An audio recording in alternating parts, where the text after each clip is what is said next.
Well, there has been no shortage of friction and fighting and occasionally some fun at the state capitol. With the legislature completing its 11th week, time to talk politics with our Talk Business bloggers. Jason Tolbert with the Tolbert Report typically writes from the Republican side of politics. Michael Cook with Cook's Outlook writes from the Democratic perspective. They can both be seen on our website at talkbusiness.net. Gentlemen, welcome to the program. Thank you for being here. Thank you for having us. Good to be here. We've hit a point at the legislature this week where everybody kind of got on each other's nerves. Happens every legislative session, right, but I think they're there. Is that your take? Yeah, you know, I described it as day 6 of a week-long vacation in a one-bedroom condo with an extended family. Everybody's just kind of starting to get on each other's nerves. Yeah, they're ready to go home, and Arkansans are ready for them to go home. Yeah. So everybody wants them to go home. True. I talked to a GOP insider this week, somebody who, high-ranking Republican official, not elected, but very active in party politics. We ran into each other at lunch. He told me, this governance stuff's kind of hard. We've got to actually, it's been easy to lob grenades and be the minority party. We've got to figure some of this stuff out. It's kind of tough. Jason, I guess my first question to you is, how do you rate the GOP's handling of leadership in its first time in 138 years? Sure. Well, I would say it's yet to be determined. We're really going to have to look back at the session after it's over and see if they got everything done. I think things are moving in the right direction right now. I think we're starting to see some movements on some of the tax cuts. We're not sure exactly which ones are going to move out, but it's pretty certain those are going to move through in some form or fashion. We're seeing that the what's going to happen with the health care come together. It looks like that's starting to kind of gel, starting to solidify. So if they can make all these things come together at the end, we're at the end of the session, they can stand up and they can say, we did what we promised we would do, we did what we campaigned on, and these are our accomplishments. Then I would say they did it. They succeeded. But it's yet to be determined if they can get across that finish line. They're on about the 20th mile of a 26-mile marathon. Michael, your take? They're struggling still.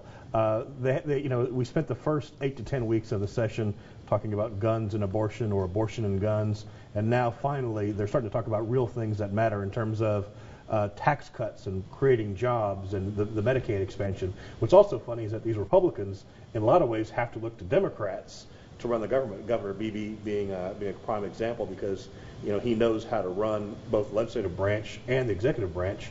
So I would agree with Jason that it's still, we'll see at the end of the session what their scorecard could be, but right now they're still struggling. Well, and I'd have to say that I don't think there's any big surprises here. I think we knew there would be a transition period where Democrats would struggle being in the minority, right, Republicans would struggle being in the majority. Voter ID, an issue that's been very contentious in this legislative session. I want to pull up a graphic that we've got here that kind of speaks to a little exchange that happened late in the week. Senator Brian King says that Representative Davy Carter, House Speaker, has been very non-committal. He basically said, Senator King did, for this guy to sit there and flip-flop all over the place and not give someone a straight-up answer on this after all this debate, that's just sad. You need to give someone an honest word. He hasn't. They're obviously considering a veto override. Speaker Carter says in our next graph here, for a guy who needs my vote, he sure isn't going about it in a very good way. That's from the Associated Press. Michael, my question to you, Jason's Republicans seem to be acting like Democrats. They're starting to eat their own. I mean, this is a Republican state senator almost on the edge of calling the Republican Speaker of the House almost a liar. Almost. He didn't quite do it, but he's basically calling him out.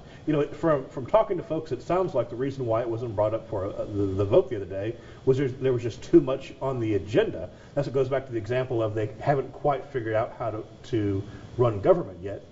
This thing may be voted on Monday or Tuesday, but Brian King just can't wait. So let's he doesn't understand that sometimes government has to go a little bit slow because there's so much going on. But the fun part is just watching these two people in the same party. Classic example, what you talked about earlier. They're tired of each other. Everybody wants to go home, and now they're throwing grenades at each other. Yeah, Democrats have done this for years, Jason.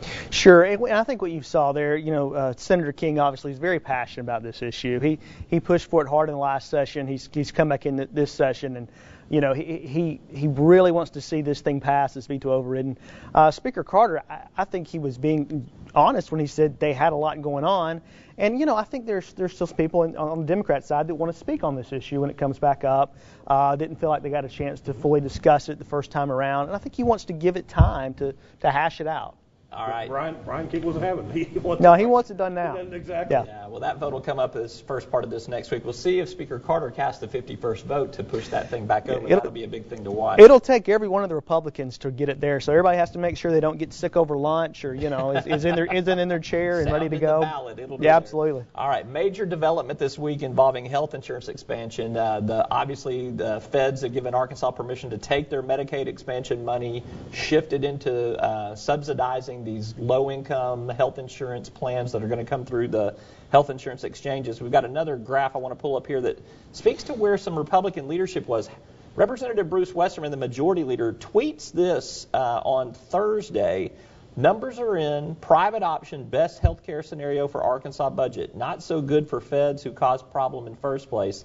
And then in another tweet he says, no is still an option. We now know better what no means. More cost to state, less cost to feds.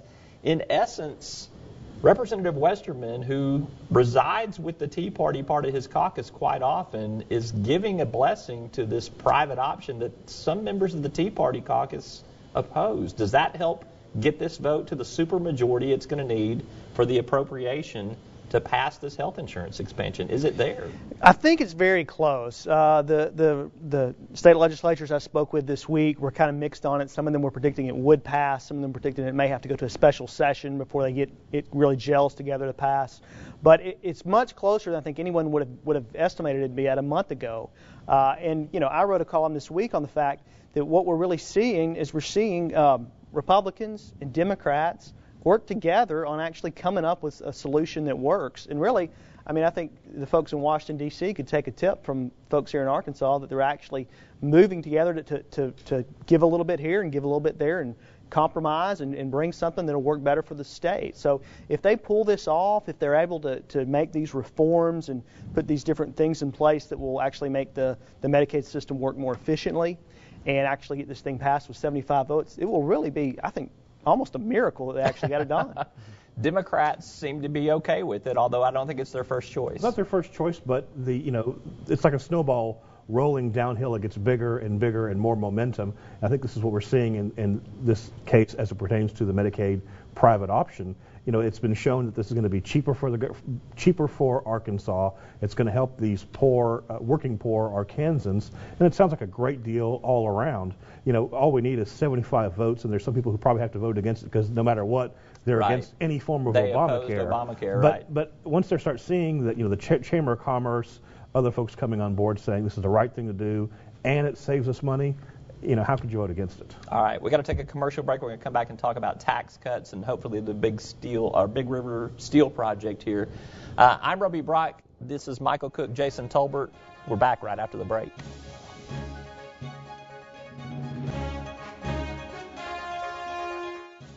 One of the real advantages of electric cooperatives membership is having a voice in our state's energy future.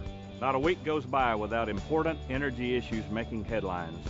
These are issues that need to be discussed. And you should know that as policies are being developed, the cooperatives are looking out for our members, advocating what's best for you. We are your friends and neighbors. We are your local electric company. The electric cooperatives. We are Arkansas. Welcome back. Joining me on our Talk Politics panel is Jason Tolbert and Michael Cook. You can catch their work daily on our website at talkbusiness.net. Gentlemen, we were talking about Medicaid expansion, health insurance expansion, however you wanted to define that before the break. Governor Beebe and leadership in the legislature says this is going to be tied to tax cuts. So let's turn our attention to tax cuts. They're all over the map right now. We have got about 4 different silos of tax cuts here. I think we've got a graphic we can pull up to help viewers understand it a little bit better. The House GOP is supporting a capital gains tax cut and some income tax bracket reform led by Representative Charlie Collins. House Democrats support a different income tax bracket reform.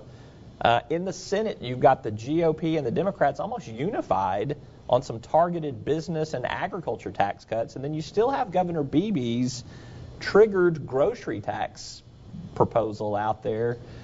There's no way to do all of these tax cuts. And really, I would say that by the end of this week, I determined that there's just a huge impasse. They're at loggerheads over whether it's governor versus legislature, House versus Senate.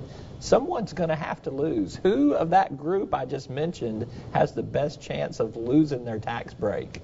I think it's too early to tell. I think, everybody there's different competing interests. Democrats have one bill, Republicans have a couple other bills. I think you're right. There's so much back and forth. Who wants what and so on and so forth. The biggest thing, what's interesting is that, historically in Arkansas, Democrats have sort of railed against tax cuts that have targeted the wealthy and benefited them. This time in this session so far, now things may change quickly, but so far they have not really railed against some of these bills that have just basically benefited sort of the wealthy Arkansans. It'll be curious to see if Democrats really grab that banner back of economic populism or if they're going to let Republicans take a hold of it. Jason, what do you think? Who's most apt to lose in this tax cut war? Well, I think it's going to come down to the showdown we usually see around this time of the session, Senate versus the House. Now, I think Governor Beebe has really almost kind of staked out a position that ties his grocery tax cut to certain economic triggers in the budget. I think that's probably where his tax cut will end up. So his may be more contingent on how the budget comes in, whether that one goes into effect or not. The House versus the Senate seems like it's usually one of these deals where the House will dig in their heels, the Senate will dig in their heels, and then finally we've got to get it passed. It's almost over, and both of them kind of get half of what they want. So I think you'll see some bracket reform in the income tax cut that Charlie Collins has been pushing. I think you'll see some targeted business tax cuts that the Senate seems to like. And then I think Speaker Carter will probably get at least some form of capital gains cut. How that slices out, it's going to be interesting to see. Those percentages could move some in his proposal to change the financial impact. Yeah, it goes from 30% exempt to 70% in the latest proposal. Here's something I've heard of interest on the income tax bracket reform, and this relates to either the Democratic proposal or Charlie Collins' proposal, which represents the Republican position, is that because income tax is such a big piece of the pie, to make the incremental reform that they're making, which is not huge. I mean, it's going from 7% to 6 7/8. It's almost a glorified grocery tax.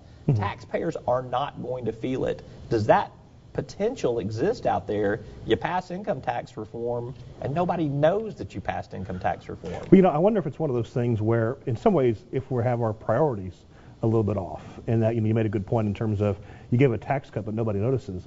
A few weeks back we cut the lottery scholarships because it was running out of money. I'm curious to know why we aren't investing further into higher education. Why this rush to give tax cuts to people who may not even notice it, when on the other hand we have an opportunity to invest in the future. I mean, it's one thing that's kind of frustrating that nobody's really is talking about it enough in terms of why aren't we thinking long term instead of a tax cut that nobody might not even know they get. Yeah, Jason, what's your take on that? Well, when you look at the proposal from Representative Collins, the thing that I see, the bracket reform, moving those brackets to a higher amount before you kick into the highest marginal tax rate. 34,000 to 44,000. Right. That's going to affect the most number of Arkansans. A lot of middle-income families will see some real relief from that proposal. So I think that has the best chance of surviving. You mentioned I think it's the 1/8 percentage that comes off the highest bracket. That's the biggest impact to the budget. And so I think that might be the most precarious position. But when you look at the number of middle-income Arkansans that will be affected by that bracket movement, I think that really has some headway to get through. Yes or no, with just a little bit of editorial in here. Big River Steel Super Project, does it get done? It seems to have been a little dicey earlier in the week. I think that its position has strengthened by week's end. Does it get there? I think it gets done. I mean, there's some people who have concerns about, are we giving, is this the free market and giving government money to corporations? But at the end of the day, it looks like it will help a region and an area that really needs some real economic development. I think at the end of the day, it'll pass. Jason? Yeah, I think so too. I think there has been some concerns expressed that made the numbers that came from the Department of Economic Development look not quite as rosy as they looked at first. But the train's gone so far down the tracks, it's really difficult to pull it back at this point. I think it would be hard to turn that ship around this late in the game. But well, no, who wants to be on record as voting against jobs? Sure. The average voter has no clue in terms of all the dynamics of it all. But it seems like it's a jobs proposal, and who wants to be on record as voting against jobs? Well, the difficult thing, too, if we have these super projects in the future that we try to pursue and we voted against one, it might make it more difficult for the state to try to sign on to another one. Yeah. So I think some people are attentive to that. All right, gentlemen, he is Michael Cook and Jason Tolbert. You can catch them and their blogs on talkbusiness.net. We made it through an entire roundtable without talking about a governor's race in 2014. There'll be another session soon, though. We've got a long 14 months ahead of us. Exactly. All right, thanks for being here, guys. Thank you.